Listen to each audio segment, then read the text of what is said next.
Hey friends, welcome to another Field and Garden podcast. It is your host and friend, Lisa Mason Ziegler, and I'm trying something different this week. If you're listening to me on a podcast app, you need to know that there is a video version of this over on my YouTube channel. So your choice, podcast app or YouTube video. So we're going to see how this goes. And I am just really delighted that this particular podcast is going to bring you into the conversation that I was able to have with some of our industry's leading experts. I had the occasion to actually they were here on my farm because they're instructors with our online courses, and we were having a get together. And so we decided to kind of have a roundtable discussion about the industry, the cut flower industry. You know, so much has changed in the past 5 years, where there's always change in an industry, but the pandemic really shook the cut flower industry, as it did most businesses. And a lot of the shaking brought a lot of good stuff out. And so I had this wonderful discussion with Ellen Frost of Local Color Flowers. She is she owns a design studio in Baltimore, Maryland, that she only uses and purchases locally grown flowers year round. That's a big deal, y'all. Then also around the table was Val Shermer. Val is with Three Toads Flower Farm, and she is also the current president of the Association of Specialty Cut Flower Growers and is a longtime board member. So she really has her finger on the pulse of the industry. And also joining us was Dave Dowling. Dave was a flower farmer for over 20 years in Maryland, and then closed his farm and became a part of what's known as Ball Horticulture, which is a huge company that sells all kinds of bulbs and seeds and supplies, and he is their cut flower specialist, which means he takes care of cut flower farmers all over the United States. So he really has his finger on the industry, right? Plus, he is a past ASCFG, Association of Specialty Cut Flower Growers, past president, I think 2 or 3 times, and a longtime board member. So I just felt really honored to have this discussion with people that were not only successful in the cut flower industry, all focusing on domestic, locally grown product, and had their own businesses, but that are also our instructors. So it was really a great opportunity, and I invite you to let's take a listen to that discussion.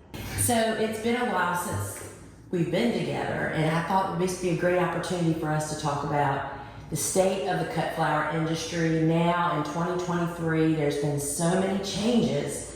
And I think the last 3 years has seen more changes than the previous 2 decades. Right. The pandemic really changed things up, and we all have unique views of that. And, I think that we have a lot more people in our industry. I think that customers are more aware of where their flowers come from now. And I just thought we'd talk about that a little bit. And so for anybody watching that might not know who everybody is, I'm Lisa Ziegler of the Gardener's Workshop. And I'm Val Shermer of Three Toads Farm. I'm Dave Dowling. I'm with Ball Color Link.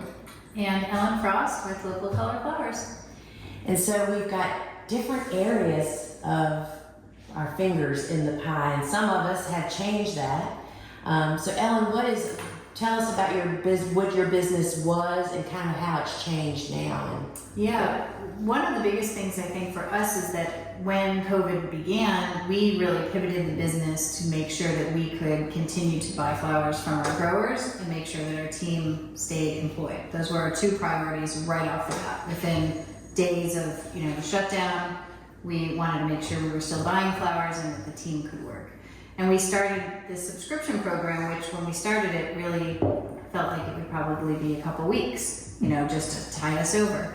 And that has, turned into basically a business of its own. We have about 100 subscribers. But what it means is that for us, 3 years in now, is that all of those other things that stopped during COVID came back. All the weddings came back, all the corporate events came back, all the things we used to do came back. And we now have this subscription business, which we never really intended to have. It was really a spur of the moment Patch thing. And then it turned into something else. So we actually just in this coming week are spinning that off to one of our employees. She's a flower farmer herself. She bought a farm during COVID, and she is going to take over that subscription business for her own farm. And we are going to go back to doing more of what we did before, what we intended to do. That is pretty awesome. And I think a lot of people kind of experienced what you did, just doing what you had to do to pay and keep your people working. Val, what has changed, do you think, for you? And you have a unique perspective just because you're so heavily involved in the ASCFG, which we're all big supporters and been a part of for a long time, and you're the leader there now. What have you all seen, the big change? I mean, is there change? Is it growing? Are people struggling, or are they thriving? Oh, I think they're thriving. And that's what we hear from, lots of people, that the ones that were, just focused on weddings and events, that was really bad for them. But I know several that did that, and then they started even so they could ship. And then one of the big changes was all of the contact-free deliveries, pick up from the porch. I mean, we did that too. Yeah. And then e-commerce. I mean, we started an e-commerce site. I think lots of other growers did too. So I heard from several that they, with farmers markets, that the farmers markets would have e-commerce so that people went ahead and they ordered online. And the good thing was the growers weren't wasting the flowers. Right. Because they were pre-ordering. Pre-ordering, and then they just drive through and pick it up.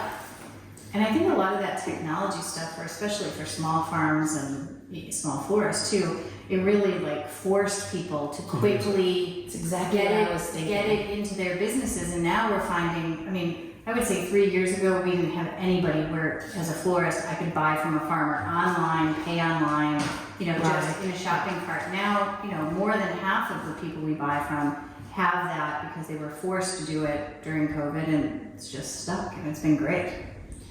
Yeah, when she was talking, I thought, we had to do the things that we had never had the guts to do, because sometimes when your hand is held to the fire is when the best things happen sometimes in life and in your business, right? Yeah. So Dave, being a sales rep at a cut flower company or cut flower supplies and seeds, what are you seeing? Is there changes or? There's changes. One thing is there's amazing how many new customers we get that are cut flower growers, just starting out.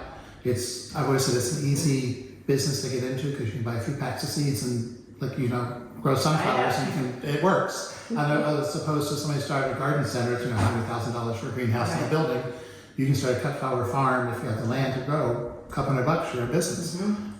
So we see a lot of new customers that are start up cut flower farms. And I see the ones who have then grown.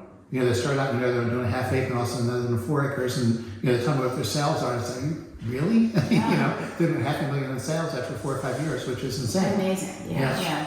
But they put the work in. It's a lot of work. To grow flowers, it's work. And if you put in the work and doing the planting and do the things right, it works. But also I think there's much more demand from the consumer side and from the florist side. When COVID hit, everyone was stuck at home. Florist sales went through the roof. Plant sales went through the roof. House plants, garden plants, everything went up 20 or 30% or more. And the cut flowers have kind of stayed up. They didn't go back down. The bedding plant sales are back down where they had been, or a little up, but not the COVID bump. But the cut flowers are still, sales are increasing, which is great. It's amazing. There's much more of a recognition and appreciation. My business, the online garden shop, quadrupled in the first 3 months of COVID. We had to buy a warehouse. Who would have ever dreamed? I would not have ever. It used to be in the building here on the farm. And we have not plateaued. It just continues to steadily grow. I think that there's just a new connection for a great part of the population. That would have never come around because we were all too busy running around like crazy people, right? But I think a lot of people who in the past thought the flowers were something to give to somebody else are now buying flowers for themselves. Yes. And that's bumping up the sales and the demand for flowers. Yeah, totally agree. And I see the future of domestic cut flower growing is very, very bright. And I don't think, I'm very quick to say, I see no ceiling for cut flower growers in this, for wherever you are in the world, for your local customers, because there's so much imported. Our challenge is to find convenient, easy ways for people to purchase them and to have what they want, or products that they can use that are long lasting, good quality. Because now I think we're seeing the waves crack where there are all these new growers. And while they may have figured out how to grow flowers, there's just a lot of other parts to the business. Quality. Quality is always number one. If you want top quality, you can go to business. But I see a lot of the co-ops popping up. The collectives, The collectives selling as a group, because as a florist, you love it. Sure. You've got one big list to shop from, and you get 4 or 5 growers that are near each other, but they can deliver farther out, and we they've all been successful. had none 4 years ago, Right. and now there's like 5 just within For Maryland, Baltimore, within our region. Really? And it's great because as a florist, like I'm buying now from growers that I always wanted to buy from, but never had access to because they were too far away, or it was too small, so they didn't have enough stuff. But now that cooperative selling is really making it much easier for florists to buy than it had been before. And almost all of those, I'm pretty sure all of them have that online ordering. Oh yeah. And it is all about making it easy. Yes. And people undervalue that. I mean, if I go to a website and have to work really hard to try to order something, and then you get to the end and it like knocks your crap out, which is all technology issues with that person's platform. We see people using such poor platforms that they still aren't reaching their potential. And I just think that there's just so much opportunity for even more growth. And you talk about making it easier for the customer. Because I was talking to somebody the other day and they were saying, well, we don't strip the leaves on the flowers. And I'm thinking, well, I wouldn't buy them from you. If I've got to strip the sunflower leaves off, that's it should come into the flower shop ready to go back out the door. Yes. Exactly. And if you're selling to the florist or you're selling to the farmer's market, it should be already stripped, clean, ready to use. The customer shouldn't have to do that. Well, and I think, my favorite saying is we don't know what we don't know. You just really don't have any idea of the impact it has on your business. When you have top quality, you have an endless waiting line for your product. At top dollar. At top dollar. But it takes work to get there, It does. You have to only sell those, you don't sell the stems that you have to stand back and look and think, no, If you you've got a drop question, it. it goes on the ground. Right? Exactly. So I just wanted us to kind of give our forecast of what we see the cut flower industry kind of moving towards. And I feel like we're still on the uprise, and there is a long way to go. I feel like, we have so many friends that, you did it, your full-time job was growing flowers, and I think of people like Gretel and Steve Adams, Pamela and Frank Arnowski. I think of Nima and Miranda. They're what puts the bread on the table, and that is a lot of commitment and hard work, but it is being done.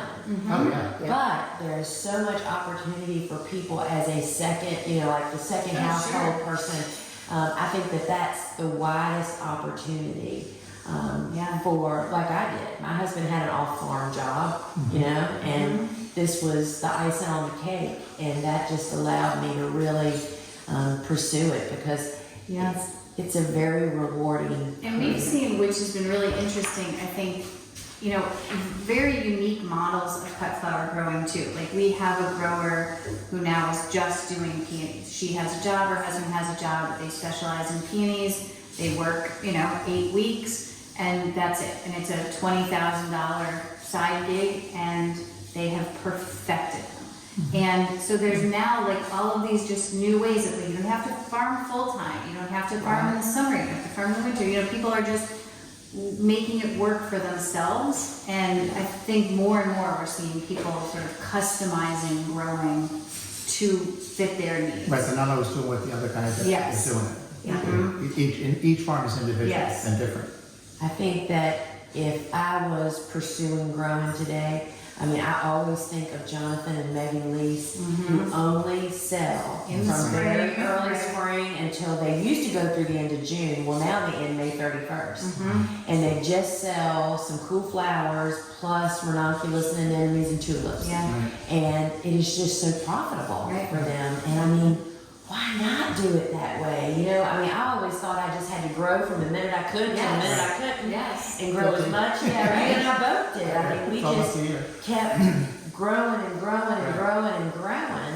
Now, they're only selling in the spring, but they also have to work with all the plants. Exactly. But they're only selling early spring until the end of They May. have a system, Right. which is the key, right? Yes. So, And I know they also switched to selling through a co-op. yes. And that really made a big difference to them. They're not making all the deliveries Right. themselves. Yeah, Yeah. the co-ops are really, I mean, that's something that we're really seeing. Yeah, for Big- sure. big All time. across the US Yes. and probably Canada. And in our case, when you talk about, you know, personalizing it, as of this year, we're not gonna sell flowers in the summer. Yeah. And so it's Right. the same Being able because to we go year round. customize. And that's just too much. Right.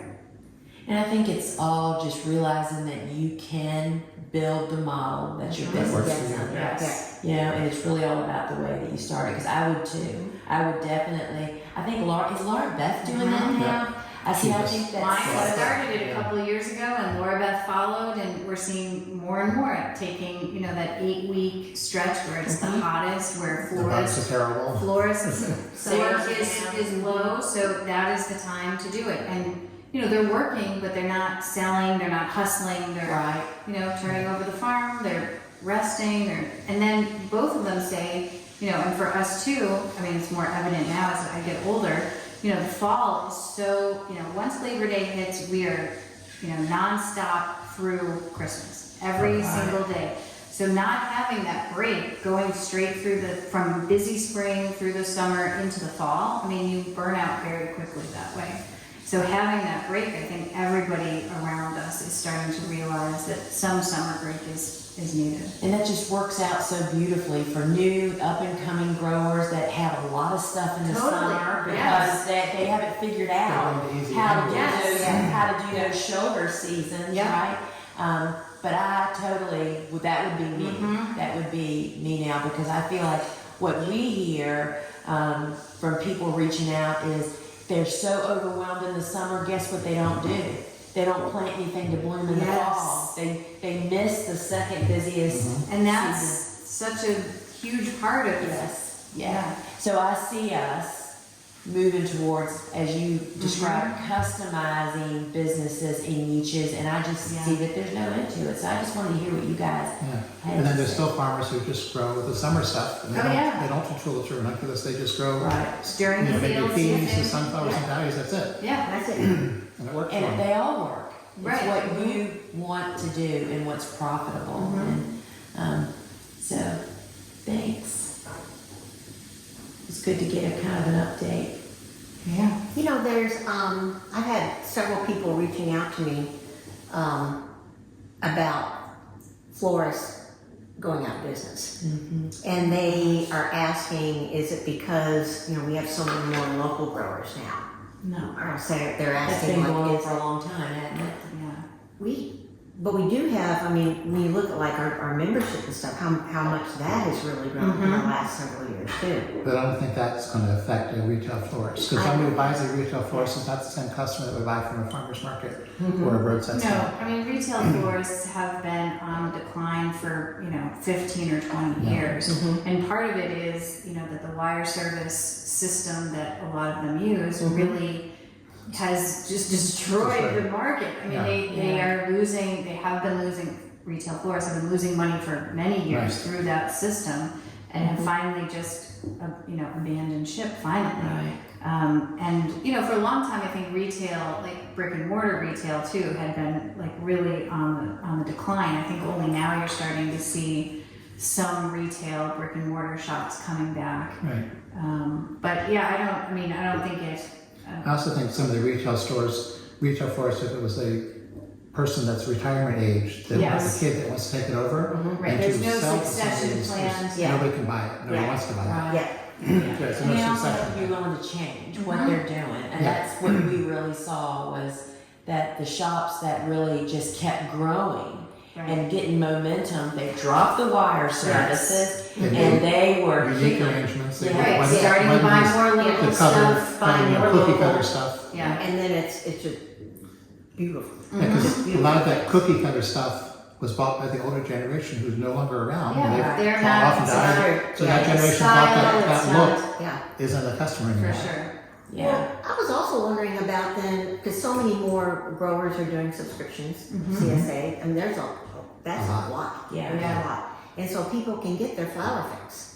Yeah. Oh yeah, getting local flowers is much easier now. There's many more options Right. to get them. Farmers, florists selling to grocery stores, selling to farmers markets, selling direct. There's just many more ways than there were 20 years ago to get local flowers. But I don't think it's the same customer buying a subscription that calls a florist. Because I know for me, when we were doing so many subscription programs, it's like, I am not interested in doing a one-time, hey honey, I'm sorry, that it's just two totally different markets. So I don't think that growers have a lot to do with the decline in brick and mortar florist shops, because I've been reading about that for at least a decade. Yeah. Long before we started growing at the For rate sure. we're growing. Yeah. That's a good But point. I think there is a whole new generation of younger florists, so certainly, event designers, Right. wedding designers that are coming up using local stuff. And, I think some more of them, like us, who started in weddings, had success using local for weddings, are now branching out and saying, okay, now I'm going to do some classes. Now I'm going to offer a subscription. Now I might offer Valentine's Day, or, you're seeing them expand. So I think there's a new generation of florists that maybe aren't brick and mortar, but are doing more pop-up style floristry. Right. There's a lot of people out there doing that. Yeah. So awesome.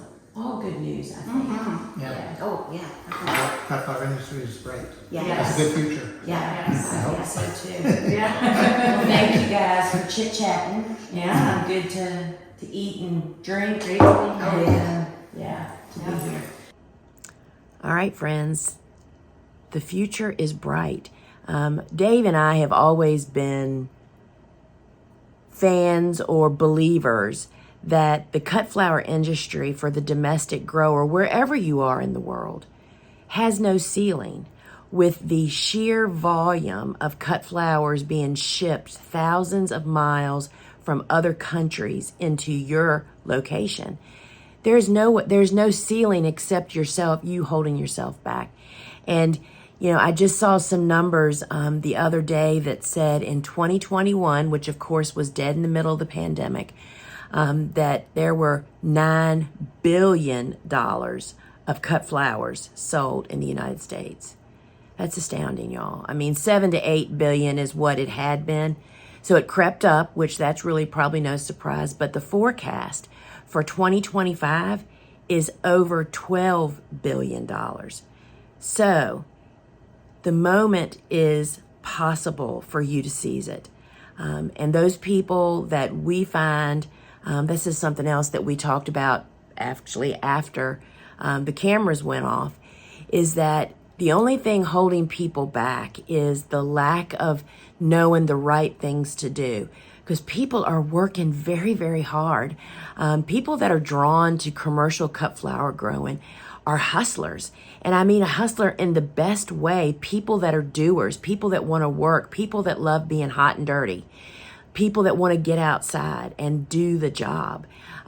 So they've got one of the most important pieces. But what we find in our years of experience of teaching, doing conferences, course students, what we hear from people is that they were just so focused on doing things that really were not even necessary, that were not needed, and they weren't addressing the things that were.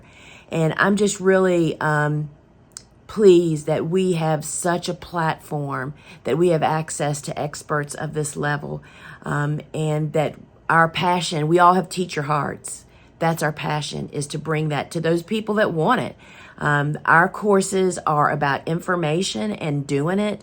And if you take one of our courses and follow half or less of what's in there, I can promise you, you will see a difference. You'll grow better flowers.